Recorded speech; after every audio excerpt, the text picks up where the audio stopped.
بسم الله الرحمن الرحيم. الحمد لله الذي أنزل على عبده الكتاب ولم يجعل له عوجا قيما لينذر بأسا شديدا من لدنه ويبشر المؤمنين الذين يعملون الصالحات أن لهم أجرا حسنا ماكثين فيه أبدا وينذر الذين قالوا اتخذ الله ولدا ما لهم به من علم ولا لآبائهم كبرت كلمة تخرج من أفواههم إن يقولون إلا كذبا فلعلك باخع نفسك على آثارهم إن لم يؤمنوا بهذا الحديث أسفا إنا جعلنا ما على الأرض زينة لها لنبلوهم أيهم أحسن عملا وإنا لجاعلون ما عليها صعيدا جرزا أم حسبت أن أصحاب الكهف والرقيم كانوا من آياتنا عجبا إذ أوى الفتية إلى الكهف فقالوا ربنا آتنا من لدنك رحمة وهيئ لنا من أمرنا رشدا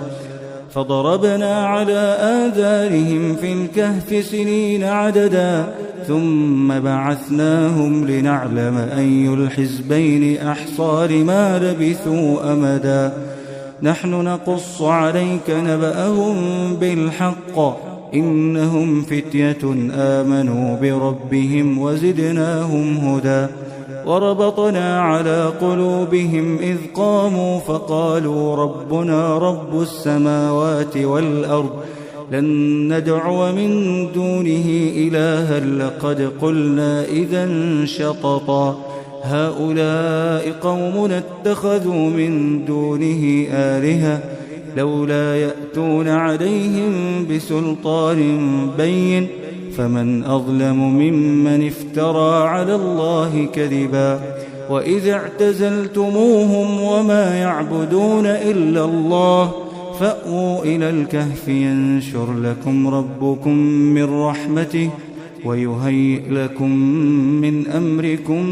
مرفقا وترى الشمس إذا طلعت تزاور عن كهفهم ذات اليمين وإذا غربت تقرضهم ذات الشمال وهم في فجوة منه ذلك من آيات الله من يهد الله فهو المهتد ومن يضلل فلن تجد له وليا مرشدا وتحسبهم أيقاظا وهم رقود ونقلبهم ذات اليمين وذات الشمال وكلبهم باسط ذراعيه بالوصيد لو اطلعت عليهم لوليت منهم فرارا ولملئت منهم رعبا وكذلك بعثناهم ليتساءلوا بينهم قال قائل منهم كم لبثتم قالوا لبثنا يوما أو بعض يوم قالوا ربكم أعلم بما لبثتم فابعثوا أحدكم بورقكم هذه إلى المدينة فلينظر أيها أزكى طعاما فليأتكم برزق منه وليتلطف ولا يشعرن بكم أحدا إنهم إن يظهروا عليكم يرجموكم أو يعيدوكم في ملتهم ولن تفلحوا إذن أبدا وكذلك أعثرنا عليهم ليعلموا أن وعد الله حق وأن الساعة لا ريب فيها إذ يتنازعون بينهم أمرهم فقالوا ابنوا عليهم بنيانا ربهم أعلم بهم قال الذين غلبوا على أمرهم لنتخذن عليهم مسجدا سيقولون ثلاثة رابعهم كلبهم ويقولون خمسة سادسهم كلبهم رجما بالغيب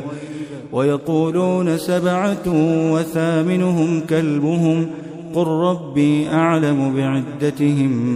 ما يعلمهم إلا قليل فلا تمار فيهم إلا مراء ظاهرا ولا تستفت فيهم منهم أحدا ولا تقولن لشيء إني فاعل ذلك غدا إلا أن يشاء الله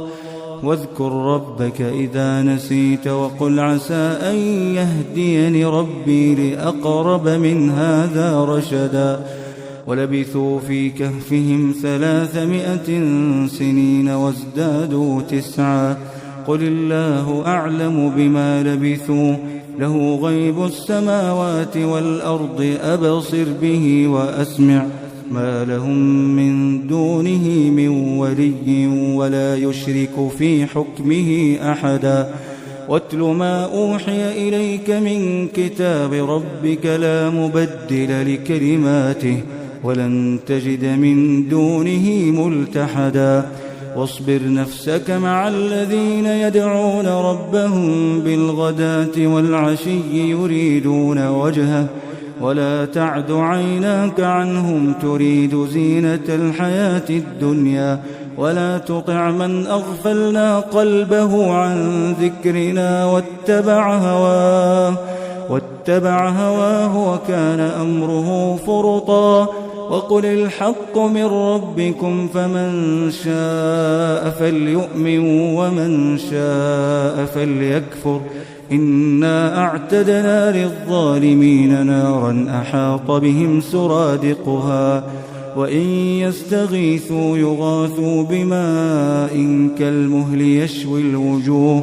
بئس الشراب وساءت مرتفقا إن الذين آمنوا وعملوا الصالحات إنا لا نضيع أجر من أحسن عملا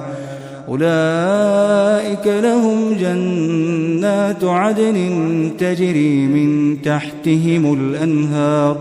يحلون فيها من أساور من ذهب ويلبسون ثيابا خضرا من سندس واستبرق متكئين فيها على الأرائك نعم الثواب وحسنت مرتفقا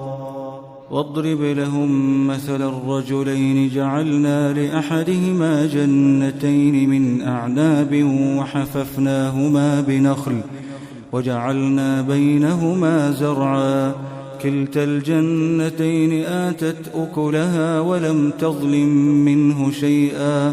وفجرنا خلالهما نهرا وكان له ثمر فقال لصاحبه وهو يحاوره أنا أكثر منك مالا وأعز نفرا ودخل جنته وهو ظالم لنفسه قال ما أظن أن تبيد هذه أبدا وما أظن الساعة قائمة ولئن رددت إلى ربي لأجدن خيرا منها منقلبا قال له صاحبه وهو يحاوره أكفرت بالذي خلقك من تراب ثم من نطفة ثم سواك رجلا لكن هو الله ربي ولا أشرك بربي أحدا ولولا إذ دخلت جنتك قلت ما شاء الله لا قوة إلا بالله إن ترني أنا أقل منك مالا وولدا فعسى ربي أن يؤتيني خيرا من جنتك ويرسل عليها حسبانا من السماء فتصبح صعيدا زلقا أو يصبح ماؤها غورا فلن تستطيع له طلبا وأحيط بثمره فأصبح يقلب كفيه على ما أنفق فيها وهي خاوية على عروشها ويقول يا ليتني لم أشرك بربي أحدا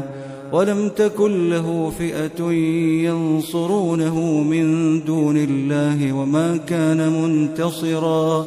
هنالك الولاية لله الحق هو خير ثوابا وخير عقبا واضرب لهم مثل الحياة الدنيا كماء إن أنزلناه من السماء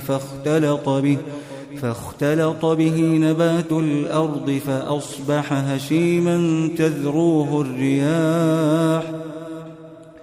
وكان الله على كل شيء مقتدرا المال والبنون زينة الحياة الدنيا والباقيات الصالحات خير عند ربك ثوابا وخير أملا ويوم نسير الجبال وترى الأرض بارزة وحشرناهم فلم نغادر منهم أحدا وعرضوا على ربك صفا لقد جئتمونا كما خلقناكم أول مرة بل زعمتم أن لن نجعل لكم موعدا ووضع الكتاب فترى المجرمين مشفقين مما فيه ويقولون يا ويلتنا ما لهذا الكتاب لا يغادر صغيرة ولا كبيرة إلا أحصاها ووجدوا ما عملوا حاضرا ولا يظلم ربك أحدا وإذ قلنا للملائكة اسجدوا لآدم فسجدوا إلا إبليس كان من الجن ففسق عن أمر ربه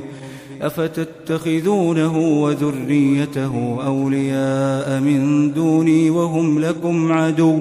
بئس للظالمين بدلا ما أشهدتهم خلق السماوات والأرض ولا خلق أنفسهم وما كنت متخذ المضلين عضدا ويوم يقول نادوا شركائي الذين زعمتم فدعوهم فلم يستجيبوا لهم وجعلنا بينهم موبقا ورأى المجرمون النار فظنوا أنهم مواقعوها ولم يجدوا عنها مصرفا ولقد صرفنا في هذا القرآن للناس من كل مثل وكان الإنسان أكثر شيء جدلا وما منع الناس أن يؤمنوا إذ جاءهم الهدى ويستغفروا ربهم إلا أن تأتيهم سنة الأولين أو يأتيهم العذاب قبلا وما نرسل المرسلين إلا مبشرين ومنذرين ويجادل الذين كفروا بالباطل ليدحضوا به الحق واتخذوا آياتي وما أنذروا هزوا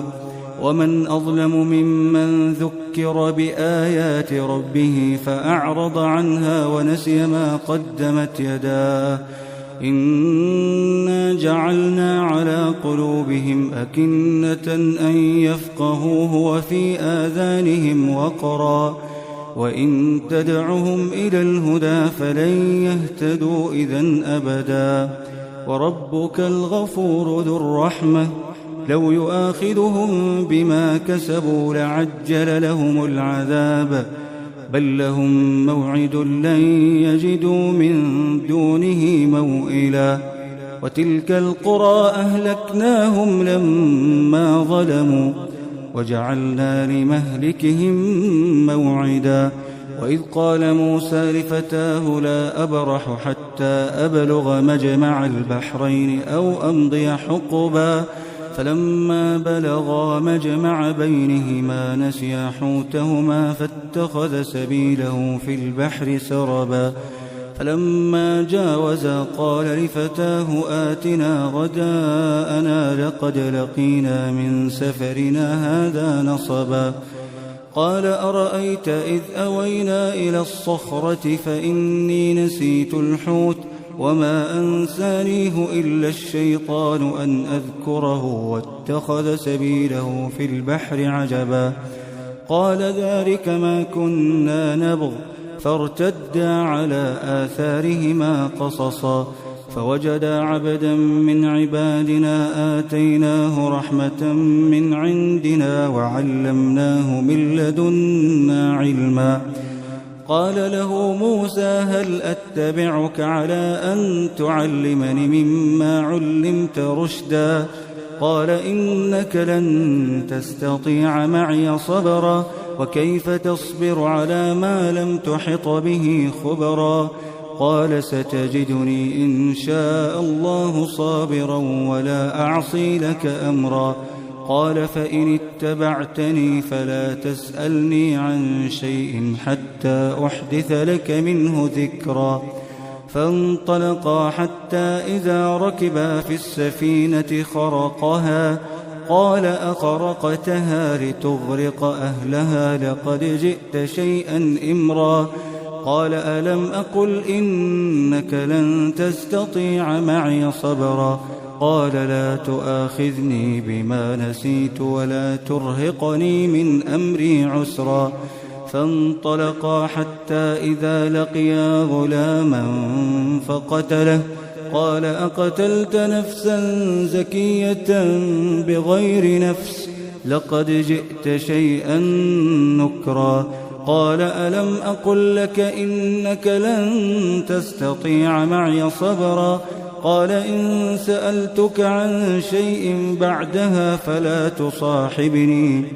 قد بلغت من لدني عذرا فانطلقا حتى إذا أتيا أهل قرية استطعما أهلها فأبوا أن يضيفوهما فوجدا فيها جدارا يريد أن ينقض فأقامه قال لو شئت لاتخذت عليه أجرا قال هذا فراق بيني وبينك سأنبئك بتأويل ما لم تستطع عليه صبرا أما السفينة فكانت لمساكين يعملون في البحر فأردت أن أعيبها وكان وراءهم ملك يأخذ كل سفينة غصبا وأما الغلام فكان أبواه مؤمنين فخشينا أن يرهقهما طغيانا وكفرا فأردنا أن يبدلهما ربهما خيرا منه زكاة وأقرب رحما وأما الجدار فكان لغلامين يتيمين في المدينة وكان تحته كنز لهما وكان أبوهما صالحا فأراد ربك أن يبلغا أشدهما ويستخرجا كنزهما رحمة من ربك وما فعلته عن أمري ذلك تأويل ما لم تسطع عليه صبرا ويسألونك عن ذي القرنين قل سأتلو عليكم منه ذكرا إنا مكنا له في الأرض وآتيناه من كل شيء سببا فأتبع سببا حتى إذا بلغ مغرب الشمس وجدها تغرب في عين حمئة ووجد عندها قوما قلنا يا ذا القرنين إما أن تعذب وإما أن تتخذ فيهم حسنا قال أما من ظلم فسوف نعذبه ثم يرد إلى ربه فيعذبه عذابا نكرا وأما من آمن وعمل صالحا فله جزاء الحسنى وسنقول له من أمرنا يسرا ثم أتبع سببا حتى إذا بلغ مطلع الشمس وجدها تطلع على قوم لم نجعل لهم من دونها سترا كذلك وقد أحطنا بما لديه خبرا ثم أتبع سببا حتى إذا بلغ بين السدين وجد من دونهما قوما لا يكادون يفقهون قولا قالوا يا ذا القرنين إن يأجوج ومأجوج مفسدون في الأرض فهل نجعل لك خرجا على أن تجعل بيننا وبينهم سدا قال ما مكني فيه ربي خير فأعينوني بقوة أجعل بينكم وبينهم ردما آتوني زبر الحديد حتى إذا ساوى بين الصدفين قال انفخوا حتى إذا جعله نارا قال آتوني أفرغ عليه قطرا فما استطاعوا أن يظهروه وما استطاعوا له نقبا قال هذا رحمة من ربي فإذا جاء وعد ربي جعله دكاء وكان وعد ربي حقا وتركنا بعضهم يومئذ يموج في بعض ونفخ في الصور فجمعناهم جمعا وعرضنا جهنم يومئذ للكافرين عرضا الذين كانت أعينهم في غطاء عن ذكري وكانوا لا يستطيعون سمعا أفحسب الذين كفروا أن يتخذوا عبادي من دوني أولياء إنا أعتدنا جهنم للكافرين نزلا قل هل ننبئكم بالأخسرين أعمالا الذين ضل سعيهم في الحياة الدنيا وهم يحسبون أنهم يحسنون صنعا أولئك الذين كفروا بآيات ربهم ولقائه فحبطت أعمالهم فلا نقيم لهم يوم القيامة وزنا ذلك جزاؤهم جهنم بما كفروا واتخذوا آياتي ورسلي هزوا إن الذين آمنوا وعملوا الصالحات كانت لهم جنات الفردوس نزلا خالدين فيها لا يبغون عنها حولا قل لو كان البحر مدادا لكلمات ربي لنفد البحر قبل أن تنفد كلمات ربي ولو جئنا بمثله مددا قل إنما أنا بشر مثلكم يوحى إلي أنما إلهكم إله واحد فمن كان يرجو لقاء ربه فليعمل عملا صالحا ولا يشرك بعبادة ربه أحدا بسم الله الرحمن الرحيم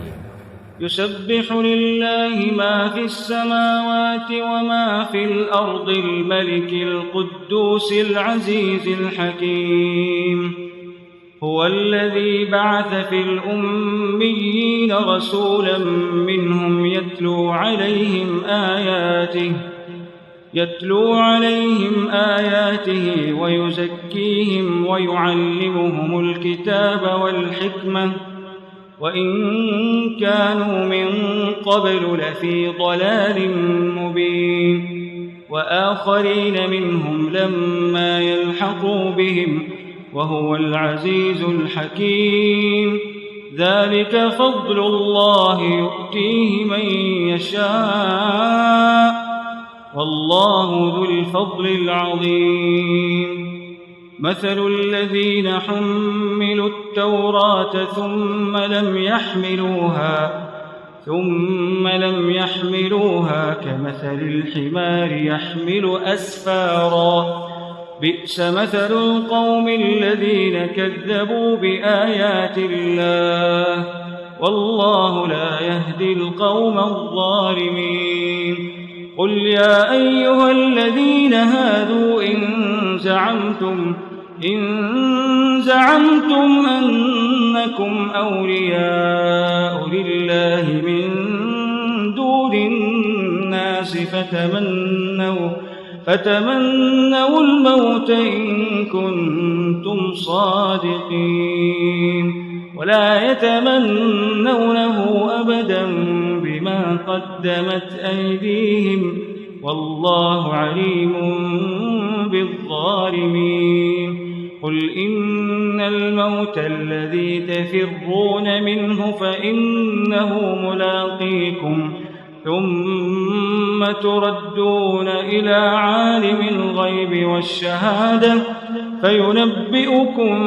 بما كنتم تعملون يا أيها الذين آمنوا إذا نودي للصلاة من يوم الجمعة فاسعوا إلى ذكر الله وذروا البيع ذلكم خير لكم إن كنتم تعلمون فإذا قضيت الصلاة فانتشروا في الأرض وابتغوا من فضل الله واذكروا الله كثيرا لعلكم تفلحون وإذا رأوا تجارة أو لهوا انفضوا إليها وتركوك قائما قل ما عند الله خير من اللهو ومن التجارة والله خير الرازقين